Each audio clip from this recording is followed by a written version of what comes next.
On avait fait un exercice, c'était un exercice d'improvisation qui consistait à dire à peu près tout ce qui nous passait par la tête à n'importe quel moment et ne jamais s'arrêter.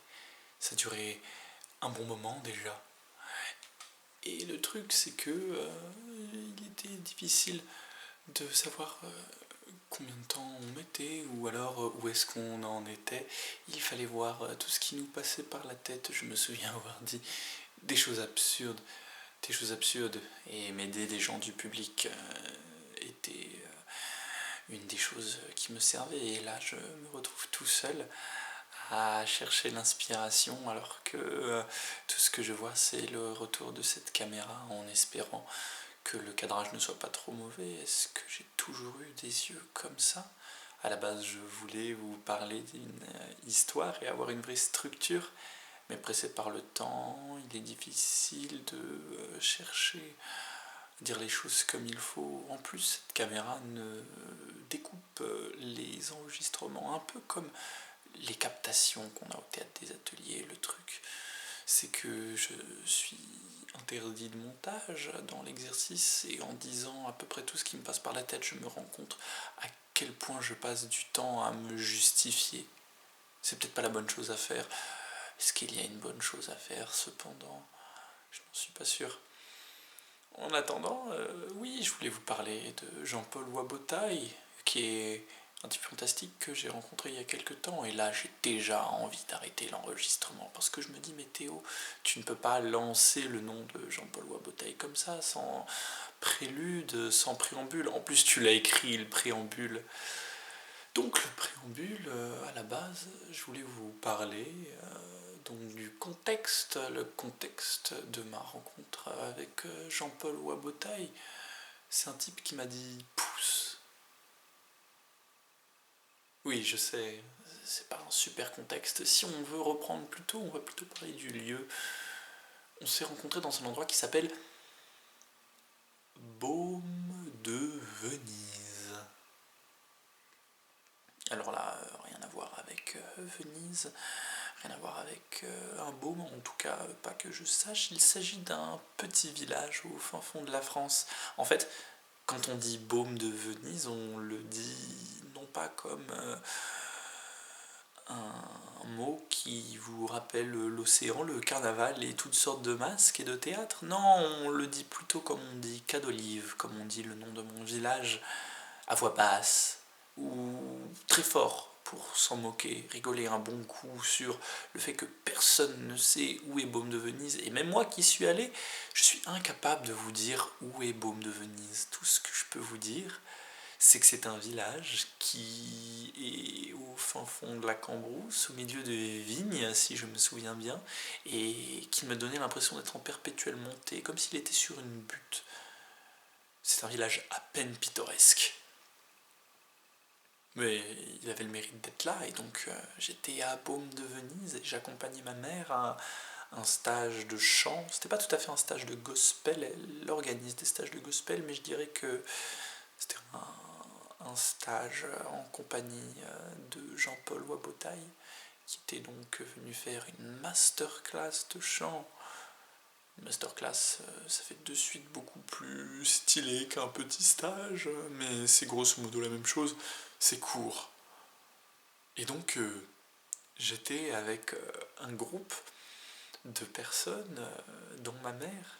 Je dirais que ce groupe était au mieux, si on est gentil, quinquagénaire. Disons que je ne me sentais pas tout à fait à ma place à ce moment-là, mais j'accompagnais ma mère, il y avait ses copines, il y avait des inconnus, et tout le monde était venu chanter dans une forme d'humilité. Moi, je n'avais jamais sorti ma voix.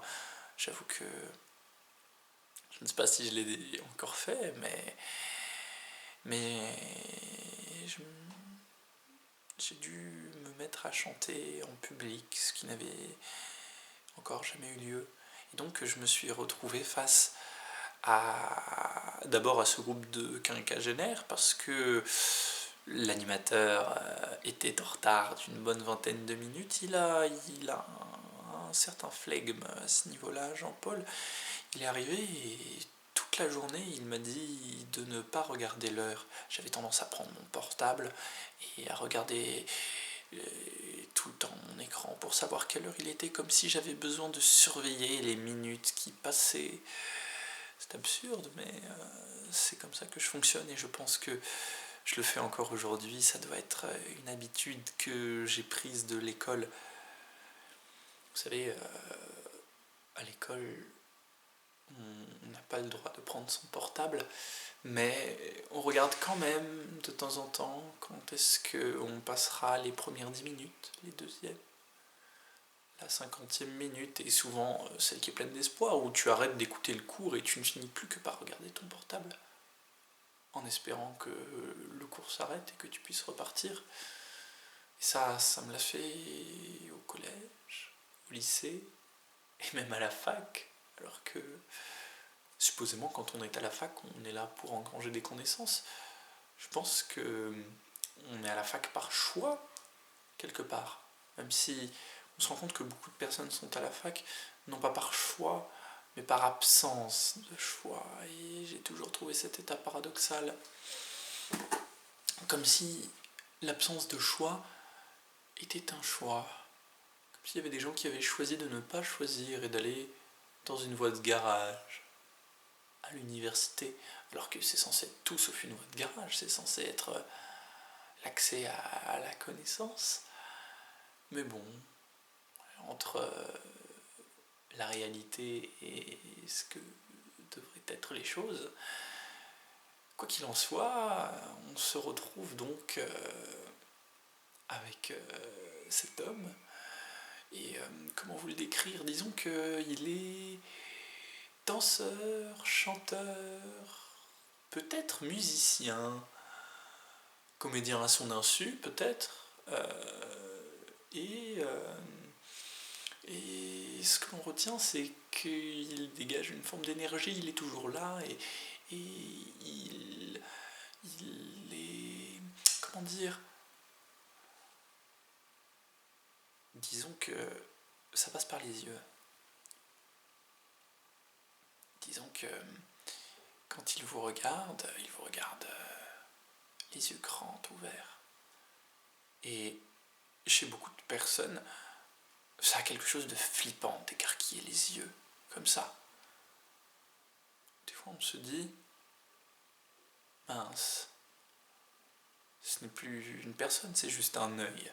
Mais chez lui, ça avait quelque chose de presque mystique.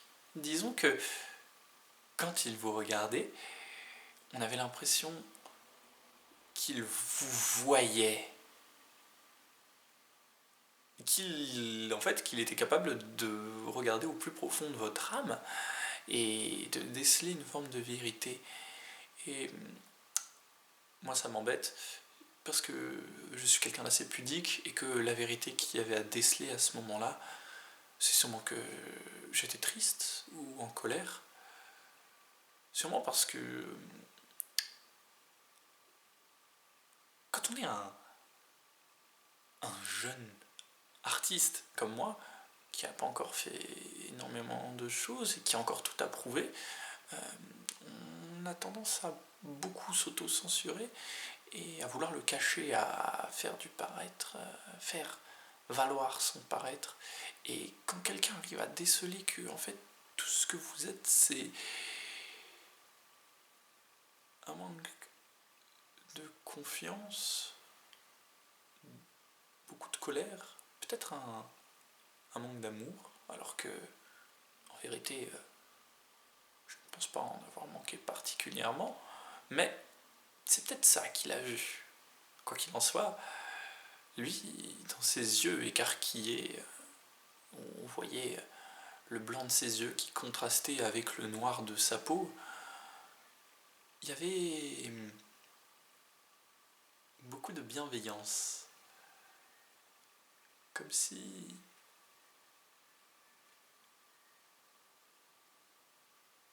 s'il savait comment vous prendre. Il a aidé plein de monde pendant ce stage. Il y a beaucoup de gens qui finissaient en pleurs à la fin du chant. Je pense que chanter, c'est quelque chose de particulièrement fort en fait quand on n'y est pas habitué. Il nous faisait chanter un air et les paroles c'était This little light of mine, I wanna let it shine everywhere I go. I'm gonna let it shine, let it shine, let it shine, let it shine. Et c'était très groovy comme ça, on recommençait tous en même temps et on faisait Everywhere I go, I'm gonna let it shine. Everywhere I go, I'm gonna let it shine, let it shine, let it shine, let it shine. Tout a cappella et tous ensemble et en fait c'est vrai que c'était vachement fort parce qu'il y avait beaucoup de bienveillance. Chose qui manque peut-être des fois dans l'expression artistique. Peut-être qu'on est trop critique les uns envers les autres et qu'on manque de bienveillance. Moi le premier. Et il m'a pris à partie quand on est parti manger tous ensemble. Et il a décelé que j'étais quelqu'un qui était en colère, en fait. Et il m'a dit pousse. En fait, il a une vie incroyable et je serais incapable de vous la décrire actuellement, quelque part par manque de temps. Mais il était là et donc il s'est mis en position comme de combat et il m'a dit pousse et il voulait que je le pousse et j'en étais incapable. Le gars est un athlète, il a une énergie folle et j'étais incapable de le bouger. Il était comme enraciné, comme un arbre. Le grand plan de Jean-Paul, c'était de réunir des fonds avec son album, un album de titres originaux de Gainsbourg qu'il a obtenu après une longue aventure, dont il a obtenu les droits, et avec l'argent, il voulait planter des arbres partout, en France, il me semble. Ça faisait penser à ce texte de Jean Giono, L'homme qui plantait des arbres. Ça raconte l'histoire d'un homme qui plantait des arbres. Et Jean-Paul, il faisait la même chose. Et donc, il me disait pousse, et j'étais incapable de le pousser. Et cette phrase m'a marqué particulièrement parce que, quelque part, il s'adressait à moi comme on s'adresse à un petit arbre, à un petit gland.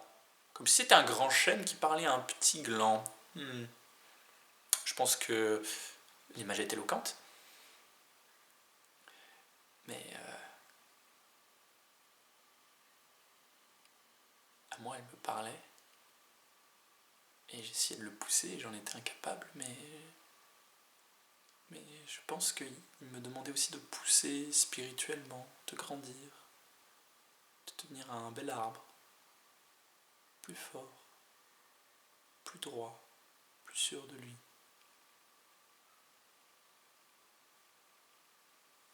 Ajoutez à ça que quand il a su ce que je faisais et qu'il me voyait m'exprimer, il me disait déjà « Mais Théo, tu es un grand artiste ». Avec sa voix et son accent, il a un petit côté Rafiki de Roi Lion. Il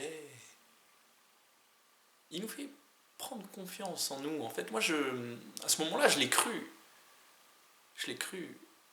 Et je me suis fait une promesse en le quittant. Je me suis dit,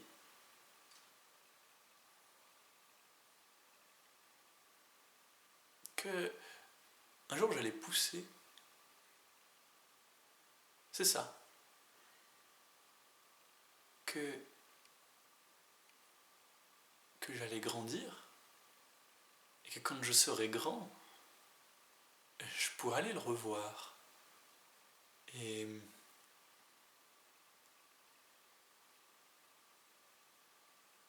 qui me dira mais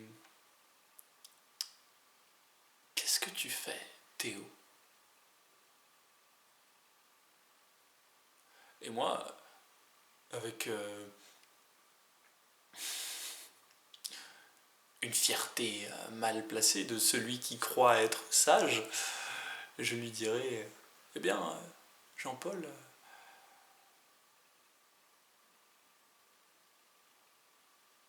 je pousse.